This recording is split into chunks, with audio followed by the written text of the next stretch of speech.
Hello children, in lesson 5 verbs, I have already explained you category of verbs, principal and auxiliary verb and transitive and intransitive verb. Now today I am going to explain that finite and non-finite verbs. Okay. A verb that has a subject and exhibit tense and number in a sentence is called finite verb. Means finite verb ऐसे verb होते हैं जिनके ऐसे verb होते हैं जिस verb के पास subject होता है, ठीक है, एंड टेंस भी क्लियर होता है, ठीक है। जैसे देखिए यहाँ पे example, we live in India, हम इंडिया में रहते हैं। तो यहाँ लीव क्या है, ये वर्ब है और वर्ब के जस्ट पहले यहाँ पे कोई भी हेल्पिंग वर्ब नहीं आया। वर्ब के जस्ट पहले क्या है, सब्जेक्ट है। सब्जेक्ट क्या है, वी। मीन्स सब वर्ब के जस्ट पहले क्या आया है, सब्जेक्ट आया है। तो ये होता है फाइनाइट वर्ब, जिसमें वर्ब के जस्ट पहले हमें सब्जेक्ट, वर्ब का सब्जेक्ट दिखता है, ठीक है। रीना ओपन दी डोर, रीना ने डोर खोला। ये पास्ट टेंस क्लियर कर रहा है, टेंस भी क्लियर हो रहा है। यहाँ प्रेजेंट टेंस था, यहाँ पास्ट टेंस क्लियर हो रहा है। और रीना क्या है, सब्जेक्ट है और वर्ब के जस्ट पहले सब्जेक्ट है, ठीक है। यहाँ पे आई लव डॉल, मुझे डॉल पसंद थी, ठीक है। तो अब यहाँ पे देखिए मैं डॉल पसंद करती थी, तो यहाँ पे लव जो है, लव क्या है, वर्ब है। वर्ब से जस्ट पहले क्या है, आपका सब्जेक्ट आई है। माई सिस्टर स्पीक्स इंग्लिश, मेरी सिस्टर इंग्लिश बोलती है।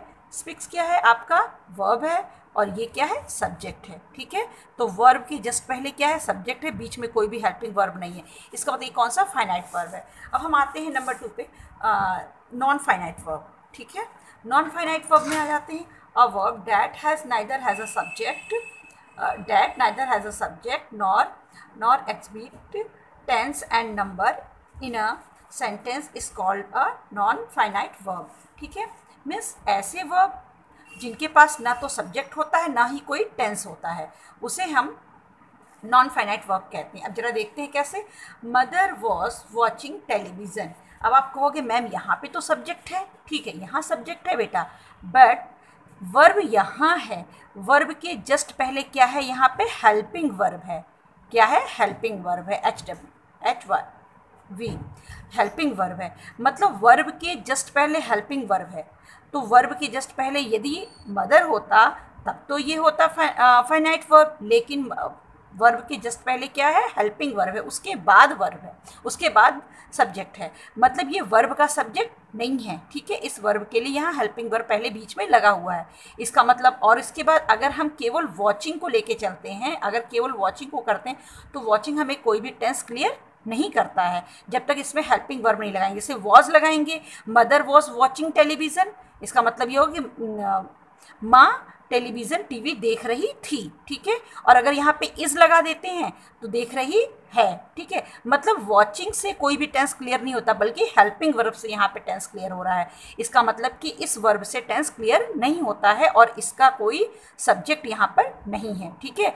तो इसके पास क्या है, हेल्पिंग वर्ब है। इसी तरह से आई हैव वोन दी मैच, ठीक है, मैं मैच जीत चुका हूँ, ठीक है। तो यहाँ पे आ जाते हैं हम लोग, वोन के जस्ट पहले क्या है, हेल्पिंग वर्ब है, सब्जेक्ट नहीं है। सब्जेक्ट हेल्पिंग वर्ब के पहले है, ठीक है। मतलब वर्ब से जस्ट पहले नहीं है, वर्ब के जस्ट पहले क्या है, हेल्पिंग वर्ब है, ठीक है। ये जो वी है ये हेल्पिंग वर्ब है। तो आपको समझ में आ गया। अब यहाँ पे आते हैं, swimming is the best exercise, ठीक है। स्विमिंग क्या है, आपका ING फॉर्म इसमें लगाओ। Swimming is the best exercise, swimming की अच्छा एक्सरसाइज है, ठीक है। तो स्विमिंग के जस्ट पहले क्या है, कोई भी सब्जेक्ट नहीं है, इसका मतलब इसके पास सब्जेक्ट नहीं है। तो ये क्या है, आपका नॉन फाइनाइट वर्ब है, ठीक है। अब देखते हैं kinds of non finite verb. अब नॉन फाइनाइट वर्ब्स के भी कुछ काइंड्स होते हैं, ठीक है। इन्फिनिटिव्स होते हैं, पार्टिसिपल्स होते हैं एंड जिरंड होते हैं, ठीक है। तो अब हम सबसे पहले इन्फिनिटिव्स देख लेते हैं। इन्फिनिटिव को आइडेंटिफाई करना बहुत ईजी है, बिकॉज यहाँ पे सबसे पहली बात जो होता है, मेन वर्ब के जस्ट बाद में इसको लगाते हैं और टू के साथ ही आता है। जब भी आता है टू के साथ, the verb in its basic form usually precedes by two, ठीक है। मीन्स ये टू के साथ आता है। जब भी आप देखोगे, जैसे the player like to play fair game, ठीक है। तो जो प्लेयर हैं वो क्या खेलना पसंद करते हैं, टू प्ले, ठीक है। मीन्स फेयर गेम खेलना पसंद करते हैं। तो इसमें आपका आ गया टू प्ले। अब देखिए टू वर्ब, ठीक है। The patient is too weak to walk, patient इतना कमज़ोर है, चलने के लिए बहुत कमज़ोर है, ठीक है, मतलब वो चल नहीं सकता, कहने का मतलब ये। तो टू वॉक, टू सी, देखिए my friend have come to see the exhibition, ठीक है। तो यहाँ पे भी टू सी आया, जहाँ पे भी to play, to see, to walk, जहाँ पे भी टू आता है वो इन्फिनिटी यूज़ होता है, ये बहुत ईजी है आपको पहचानना, ठीक है। अब पार्टिसिपल्स में देख लेते हैं, पार्टिसिपल में क्या है, participle are of the two kinds, participle के भी अब टू काइंड्स हैं, जरा कौन कौन से, प्रेजेंट पार्टिसिपल, पास्ट पार्टिसिपल, ठीक है। प्रेजेंट पार्टिसिपल जब भी खत्म होगा मीन्स वर्ब के साथ आईएनजी लगा रहेगा, प्रेजेंट पार्टिसिपल जब भी कंप्लीट होगा तो वर्ब एंड होगा तो वर्ब के साथ आईएनजी लगेगा, पास्ट पार्टिसिपल जब भी एंड होगा उसके लास्ट में, वर्ब के लास्ट में ई डी, डी या टी और ई एन और एन, इस तरह से लास्ट में वर्ड होते हैं, ठीक है। जब देख लेते हैं, ठीक है। Participle can be used at the adjective और इन पार्टिसिपल फ्रेज, ठीक है। मीन्स पार्टिसिपल्स जो हैं वो या तो एडजेक्टिव की तरह यूज़ होते हैं या तो पार्टिसिपल फ्रेज की तरह यूज़ होते हैं। चिल्ड्रन एग्जाम्पल देख लेते हैं हम लोग। He came out of a broken window, वे अंदर से बाहर गया, ठीक है, वो बाहर निकला ब्रोकन, टूटी हुई खिड़की से। मीन्स यहाँ पे जो विंडो है, विंडो के बारे में ये विशेषता बता रहा है कि विंडो कैसा था, ब्रोकन विंडो था, टूटी हुई खिड़की थी, मतलब ये। और एंड किससे हुआ है, ई एन से एंड हुआ है, देखिए यहाँ पे ई एन दिखा हुआ है यहाँ पे कि ई एन से एंड होता है, मतलब ये क्या है आपका एडजेक्टिव पार्टिसिपल है, ठीक है। अब यहाँ पे आ जाते हैं हम लोग। Divya was preparing dinner, Divya dinner prepare कर रही है, तैयार कर रही है, प्रिपेयरिंग, यहाँ पे देखिए आईएनजी से एंड हुआ है और यहाँ पे देखिए लिखा हुआ था एंड विथ आईएनजी, ठीक है। मीन्स ये हो गया।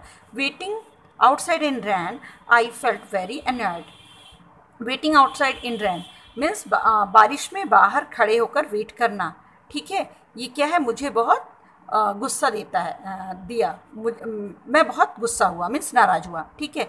तो अब इसमें था ये देखिए वेटिंग, वेटिंग आईएनजी से कंप्लीट हुआ है, ये क्या है, फ्रेज, फ्रेश पार्टिसिपल की तरह काम किया, ये पूरा एक फ्रेश की तरह काम किया, ठीक है। अब यहाँ पे हम जिरेंड देख लेते हैं, जिरेंड क्या है, ठीक है। A gerund is a non finite verb with an in ING ending, एक ये नॉन फाइनाइट वर्ब है जो कि आईएनजी से एंड होता है। अब आप कहोगे कि मैम जिरेंड भी आईएनजी से एंड होता है और प्रेजेंट पार्टिसिपल भी आईएनजी से एंड होता है, यस राइट बेटा, बट प्रेजेंट पार्टिसिपल जो है आप ये देखिए आईएनजी से एंड होता है, लेकिन ये एक तरीके से किस तरीके यहाँ पे जो काम ये वर्क करता है ये एज अ नाउन वर्क नहीं करता है, बट जो जिरेंड है वो कैसे वर्क करता है, it works like a noun in the sentence, ये नाउन की तरह वर्क करता है। ये देखिए किस जगह पे यहाँ पे होगा, working is a good exercise, working एक अच्छा एक्सरसाइज है, ठीक है। यहाँ पे नाउन की तरह यूज़ हुआ है, आप देख ही रहे हो, ठीक है। Painting is my hobby, painting मेरी हॉबी है, ये भी यहाँ पे देखिए पेंटिंग आईएनजी लगा हुआ है लेकिन नाउन की तरह यूज़ हो रहा है। वी इंजॉय ईटिंग चॉकलेट, हम चॉकलेट खाना पसंद करते हैं, इंजॉय करते हैं, मीन्स तो यहाँ पे क्या हो गया, ईटिंग हो गई, ठीक है। ईटिंग भी क्या है आपका नाउन की तरह, चिल्ड्रन, ओके, थैंक यू।